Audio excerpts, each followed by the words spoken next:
Tout sera différent. À la différence du WRC, les reconnaissances sont interdites sur le Dakar. Donc il n'y a pas la possibilité pour le pilote de connaître l'itinéraire sur lequel il va courir. Les étapes sont beaucoup plus longues. Une spéciale de WRC, même si on l'a fait plusieurs fois, on parle de 17 km. Là, on va parler d'étapes de 400, 500 km. Et puis, les roadbooks sont tout à fait différents. D'abord parce que les distances des kilométrages en spécial sont beaucoup plus longs. Et il y a toute cette partie de navigation qui va être nouvelle pour lui, puisqu'on fait beaucoup de hors-piste sur le Dakar. Et donc voilà, tout l'environnement de course va être radicalement différent. Vous pensez qu'il peut l'emporter dès cette année ?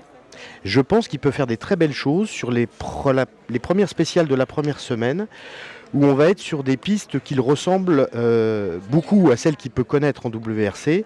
Sur la seconde partie, ça sera différent, parce qu'encore une fois, on va être en hors-piste, dans des étapes de sable, de dunes, de navigation, dans des environnements qu'il connaît moins. Est-ce qu'il y a un côté endurance qui sera nouveau pour lui ? Oui, parce que en WRC, les courses durent un week-end. Là, c'est une course qui dure 13 jours. Donc, évidemment, 9000 km, 5000 km de spécial sur 13 étapes, c'est pas du tout des formats d'épreuves qu'il connaît jusqu'à maintenant. Dans ce Dakar 2016, il y aura beaucoup d'étapes à très haute altitude. Qu'est-ce qui va être difficile dans ces étapes pour les pilotes ?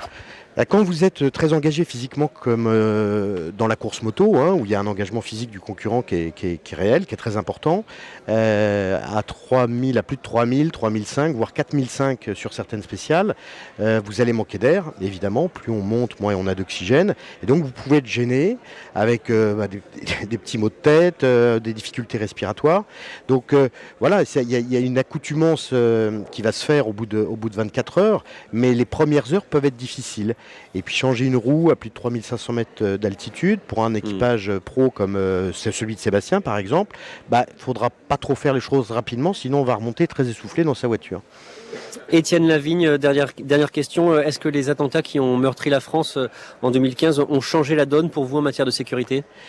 Elles ont changé la donne pour les pays qui nous reçoivent parce qu'ils ont une très grande sensibilité par rapport à ce qui s'est passé justement. Donc il y a tout un dispositif particulier qui a été mis en place, que je ne vais pas détailler, mais qui est en plus de ce qui est fait habituellement ici. J'étais jusqu'à maintenant avec la gendarmerie nationale qui est notre référence en termes d'autorité ici. Et il y a un dispositif absolument énorme parce que le Dakar, en tant qu'événement international et premier événement international de l'année, avec 60 nationalités représentées, bénéficie d'une protection toute particulière à la fois en Argentine et en Bolivie. Étienne Lavigne, directeur du Dakar, merci beaucoup d'avoir été avec nous ce matin sur France Info. Le Dakar qui s'élance aujourd'hui de Buenos Aires. Merci à Nicolas Mathias pour les moyens techniques.